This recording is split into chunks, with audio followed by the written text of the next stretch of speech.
Bonjour et bienvenue dans votre revue de presse de ce lundi 8 avril 2019. Les quotidiens parvenus ce lundi au groupe Média du Sud, comme on pouvait s'y attendre, traitent quasi exclusivement de sujets relatifs au nouveau gouvernement dont la liste a été rendue publique dimanche soir.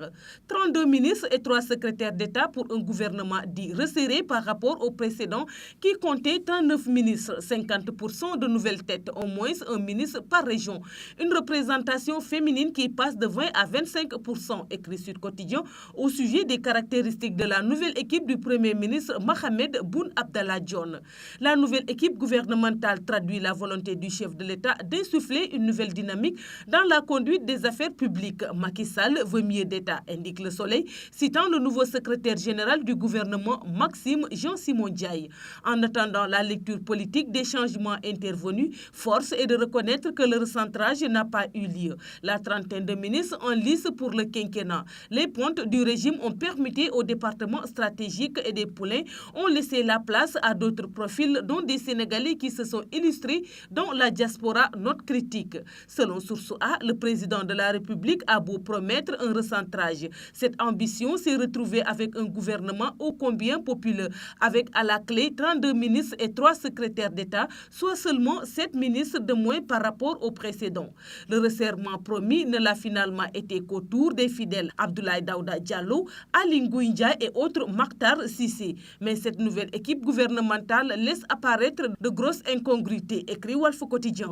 Amadou Ba, Affaires étrangères, qui a promis de gagner Dakar en tant que délégué régional et de passer au premier tour, a été sanctionné habillement. Cela alors qu'un autre dont le dossier de l'OFNAC est sous le coude, Cheikh Oumar Anne gagne du galon et devient l'alter ego de son ennemi juré dans le Fouta. Abdoulaye Daouda Diallo ajoute le même journal. Une purge pour faire du neuf, souligne Vox Populi qui parle selon plus en détail de la composition du nouveau gouvernement qu'il considère très politique et qui est marqué par 21 départs, 14 entrées. Le Premier ministre a reconnu hier que les contraintes étaient nombreuses dans la composition du nouvel étalage gouvernemental.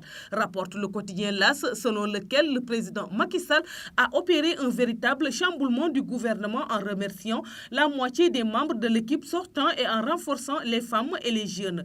Du moment que le journal Le Quotidien juge la nouvelle équipe sans faste, ajoutant dans son commentaire du jour que le gouvernement censé nous conduire à une cadence accélérée et arriver à pas de torture. Ensuite, nombre de ses membres ne permettent pas de rêver. Le Témoin, Le Quotidien, note tout de Mahamadou Makhtar Cissé, pétrole et énergie, et Malick Sall, justice, constituent dans cette équipe deux compétences qui sortent du lot. Direct Info n'oublie pas de rappeler que ce gouvernement est censé conduire à un renouveau du Sénégal. Libération estime qu'avec ce nouveau gouvernement, les hommes du président sont à la manette. Inusable, impondérable, inoxydable, Abdoulaye Daouda Diallo, Amadou Ba, Aly Ngouille Ndiaye font partie de la galaxie intouchable du Macky et sont dans le gouvernement depuis maintenant plusieurs années, relève le journal. C'est tout pour la revue de presse parvenue à la rédaction du groupe Média du Sud. Merci de nous avoir écoutés. Quant à moi, je vous donne rendez-vous demain. Au revoir.